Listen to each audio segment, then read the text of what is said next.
Good morning, church. Before we start, short verse we can share to you, to all of you.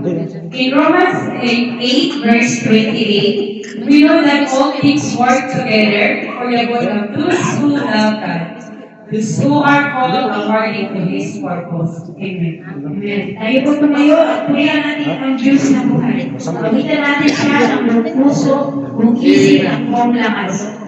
Trust